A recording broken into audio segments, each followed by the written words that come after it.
You got on your mask? Mask and shield. You're coming from anywhere that had a lot of people? Yeah, company don't have to yourself now. You try there. I got to look out for myself because a lot of craziness going on out there. Come, take off your shoes. Alright, man, alright, you can bathe me with the spray. I got to make sure that you don't come in here with nothing on your clothes. And the thing is not the spray, and people read it. It says sanitizing cleaner for sanitizing surfaces. So what you think this is? A surface. And it got a face too. Come, open your hand. This is just a sample of the work put on by Artists in Direct Support, founded 28 years ago to use their talents in the arts, music, drama and dance to educate the Guyanese population about HIV/AIDS. Ms. Desiree Edghill, who is the Executive Director at Artists in Direct Support, founded 28 years ago in 1992. Tell us a bit about that from the beginning. How did it all begin? So, Keith Andre Sobryan was diagnosed in 1989. We started to hear about HIV and AIDS in Guyana in 1987. Philip McIntosh had diagnosed it back then. We did not know what it was. But in 1988, Arnold Bissett was diagnosed. And then Keith Andre Sobryan said, you know what that says? And I said, I don't know what it says. Until in 1989, when he called us together and said he had something to tell us. And I wanted to talk a little bit about how it was in that time when people were diagnosed, because Keith Andre Sobryan found out when he went into the embassy. His mother had put in for him and his sister, and he had to do his medical, and they did not have access to that medical. And when he walked into the embassy that day to pick up his permanent, and he saw everyone was looking at him, he knew that something was wrong. And so when he went to them and they told him that they couldn't give him that permanent because he was HIV positive. Can you even begin to understand the devastation that he faced at that time? And so and no one was with him to hug, to support. He left and went home and didn't call us to tell us. But what he did, because he didn't want to tell this story over and over again, was invite us all to dinner and to say that he had something special to tell us. And of course, we all thought it was because he was leaving, as we knew he went in for his permanent. And you can't begin to understand how it was when he said, I'm HIV positive, I found it in the embassy. So it was scared at first. We were all scared because we didn't know much about HIV at the time. And this, for me, it was my soulmate. I used to take care of my children when I leave the country. I used to cook for him. We had a special bond. And so to hear that, it was rough. It brought us together again. Myself, Margaret Lawrence, Paloma Muhammad, Robert Noreen, and John Prophet, and said, let us form an organization to talk about HIV and AIDS, because the people who were dying or who coming down with it were people from the arts. Dancer 87, dancer 88, Andre Sobryan, dancer, director, actor 89. And so who best to start talking about it but us? I remember that first production in 1992, we had just 50 people in the audience because people didn't want to be associated with HIV at that time. When it was time for us to cry or to play, we were rehearsing and crying. And when we cried that night, people were laughing.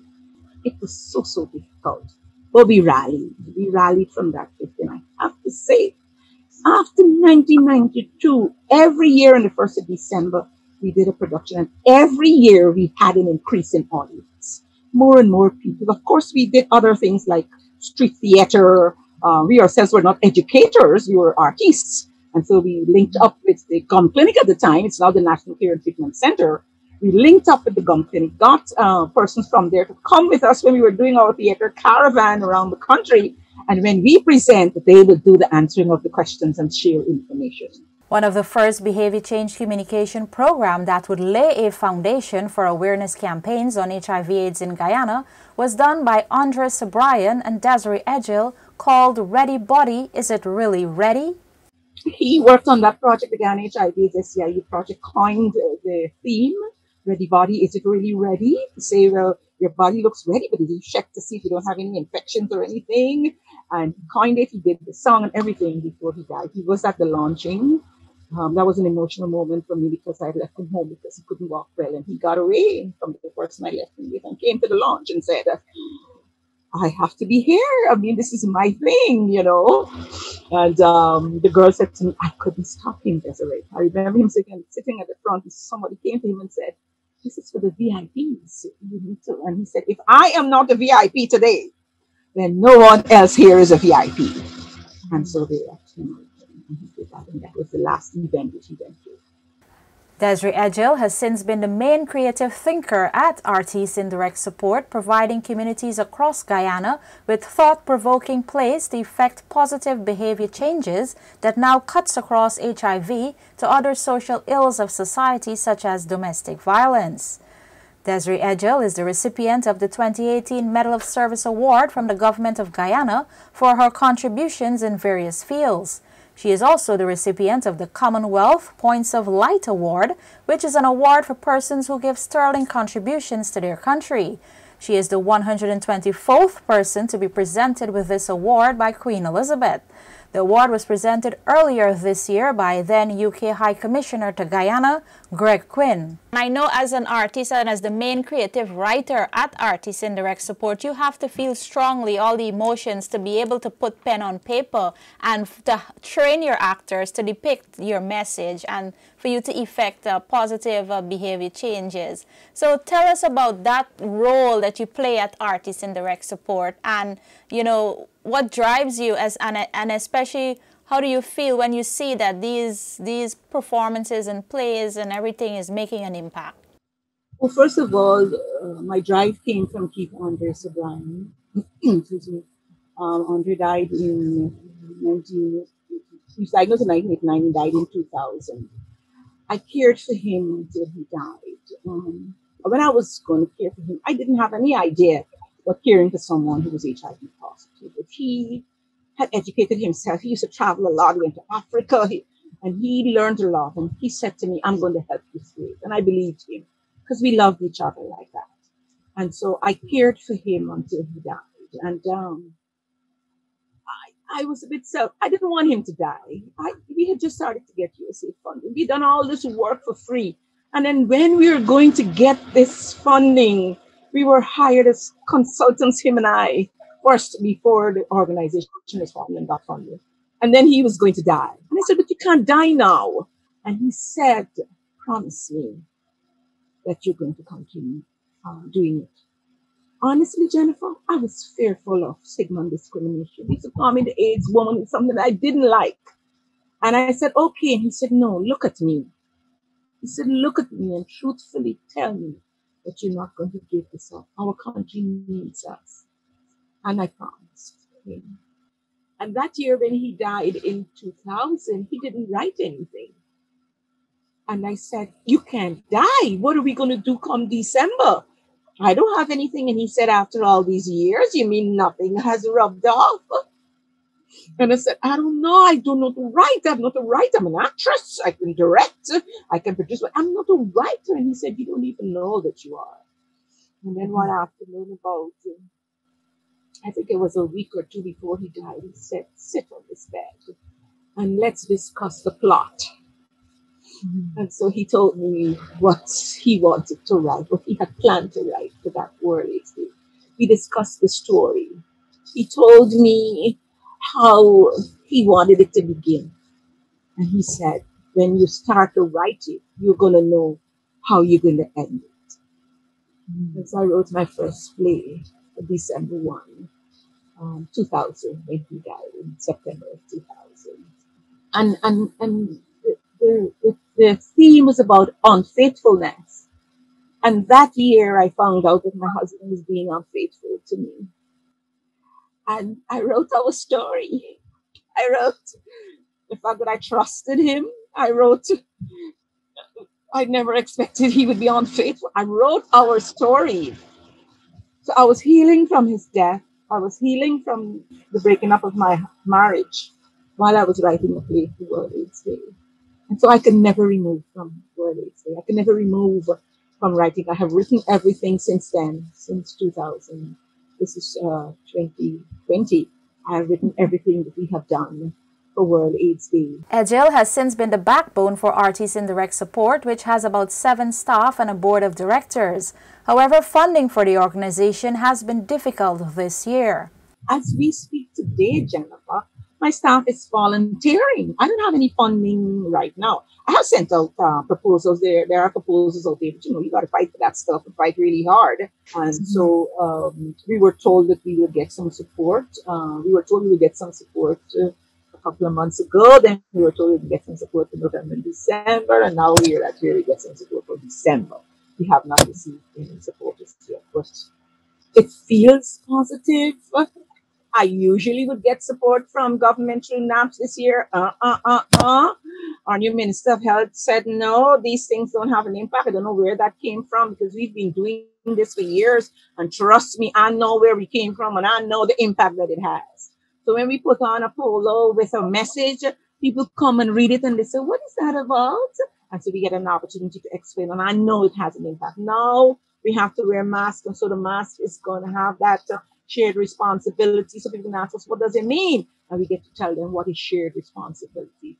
It feels positive for me, especially because Dr. Ramsamy is there. And he was there for most of the fight to HIV in Guyana. And he was also instrumental for Guyana being able to access the only country in this part of the hemisphere that was able to access the 3 major fundings: the USAID funding, the World Bank funding, and the Global Fund funding. That's why we're in such a great place where we have achieved our first 90. Of course, I know you know about the 1990 goals, the UN goals, and Guyana has achieved the first 90. It was because of all that work that we did over the years. And the driver from the government was Dr. Leslie Ramsamy. And now that he is here, I have hope. And I know that he's a community person. He likes to be in the community. He runs and find out what is happening, how people are behaving, if they're being reached. And I have hope. I hope my hope is not hopeless, but I do, I do have some hope that it will happen. For 28 years, the work of civil society organizations to reduce the spread of HIV in Guyana has no doubt been a successful drive in many aspects, from mother-to-child transmission, reducing stigma and discrimination, increasing the use of condoms, getting tested for HIV, and much more. And we have to give ourselves, as members of civil society, kudos. We did work with government, we did work with the bilaterals and the multilateral partners, but civil society carried a heavy burden of working with HIV and AIDS in Guyana through the arts, through peer education, through outreaches, through street theater, through edutainment. We kind of carried that fight. Because I remember when USAID wanted to do that project and they went to government at the time, which was in 1992, they said to go to civil society. Because, of course, a funder coming, they have to go to government. And they were told to come to us. And that's how come we started that big fight. Of course, in collaboration with the National AIDS Program, who had started in 1992 at the same time. We have moved Guyana to a place where people didn't want to pass by an NGO that did HIV work, lest people might think that they're HIV positive. So a place where people walking in there like it's nobody's business. People coming in with their partners before they start to have sex. And it's no big deal. People want to know their status. People agree the actors to play persons who are HIV positive and we're not fearful of stigma and discrimination. And so we really have moved. We have done a great project with the prevention of mother-to-child transmission program, where almost no child is born positive of a mother who's HIV positive. Because of these successes, the program had moved away temporarily from its focus on young people, and as a result, spikes are now being seen among this population. 2 or 3 years ago, when we found out that most of our new infections were among our young people. So we started years ago targeting young people, and then we left them and moved on. And we should never have. Because every day a young person is having their first sexual encounter. And so work with young people, it has to be ongoing. And so because I think we neglected our youth, now we're finding that our new infections are among our youth. Now we got to backpedal. We've come full circle, and we have to start working on our youth. RT's indirect support have also had to adapt to changes in messages to include COVID-19. COVID-19 brought with it a new challenge, and particularly because the symptoms and the behaviors are so similar to HIV. So those viruses, they're so similar that you have to be so careful. And because of that, HIV was then placed on the back burner because a lot of people were dying of COVID more than they died of HIV. And so everyone got scared and no one talked about HIV. But we in the HIV field, we understood that when they started talking about COVID-19, they spoke about pre-existing or underlying conditions. That people who had pre-existing conditions were more likely to get ill if they should contract COVID. And HIV is an underlying condition. As a matter of fact, we know that 5 people who are HIV positive to date have died of COVID-19. And so even more now, we need to address HIV and AIDS in the midst of COVID-19. And she also has interest in messages for cancer prevention and early detection, especially since being a cancer survivor herself. There's no prevention program for cancer. All the cancer programs are caring for people who have cancer, are providing prosthetics, are giving support. I want to do a program called HIP, about your health. HIP. So you HIP, just like Ready Body, is it really ready? Make sure that you're hip so that you don't get cancer. Do all the things that are necessary, like we did for HIV, to prevent you from getting cancer. So I want to move there a little bit. I'm linking up with an organization, Hip About Your Health, in London, headed by a Guyanese. And so I'm working on developing a Guyana arm. That very first production, which began as One of Our Sons is Missing, is now famously known as The Flame and the Ribbon, and it's the first year that there won't be a live performance at the National Cultural Center due to COVID-19. There would be a virtual production broadcast on December 1st, which marks World AIDS Day. And so the production is made up of messages, of course. We have messages from the Bishop of the Anglican Diocese, Guyana and Suriname, give a message. Of course, everything we do, we need prayers at this time, we need hope. Dr. Ramsamy, who's advisor to the Minister of Health, also gave a message for us. And then we have dances from the National Dance Company. I myself did a one-person piece, particularly because we're also finding that older persons are coming down with HIV. We're seeing some older people are coming down or are now knowing, probably not now get it, but now knowing. And so I want to bring in that older person element to let older people know that you have to take care of yourself. So I did that piece to talk about my aches and pains and how careful I need to be. And of course, I wrote 2 pieces. One piece is Together We Can Do This. It speaks to shared responsibility.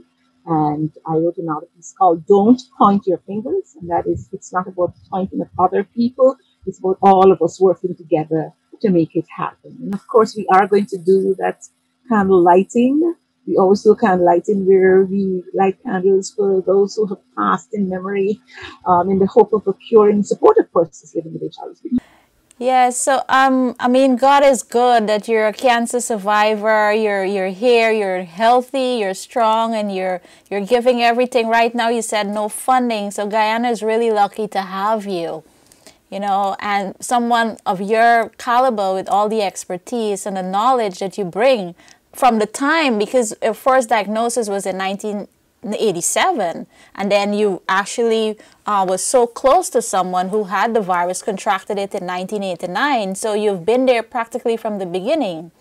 So we should really be proud of that and really embrace all your knowledge and all your efforts that you've been putting in over the years and you'll continue to put in. Yes, and you feel it, when it's coming on. Every day people are calling me for a message, to give a talk. Only today in Region 3 called and said, but they want me to come in person. And I said, no. I said, I don't want to be around, I said, I'm a survivor and I don't want to put myself in any risk in any way.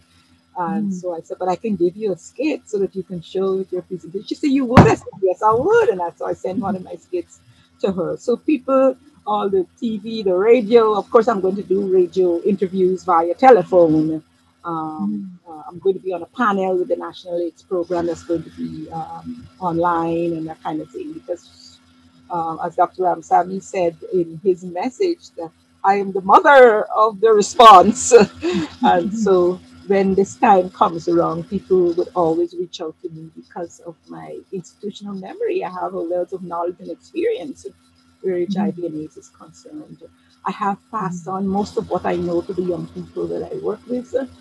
Thanks to Benita Harris, who created all those beautiful manuals for us. And on the edge that you see me doing online, all of those messages are coming from our body work manual. So I'm not creating anything that I'm presenting. I'm presenting what I already have. And I created that platform because I wanted to talk about cutting edge things, to talk about sex, talk about relationship, talk about giving blows, talk about when you know it, cutting when you know the stuff, cutting edge stuff, because people don't have anywhere to talk about that stuff. So I really want to thank you too for everything that you've done for Guyana and continue to do. And I wish you all the success in all the future endeavors and on the programs, because we need you, especially now. And I believe the term Dr. Ramsamy used is quite appropriate to describe your role over the years.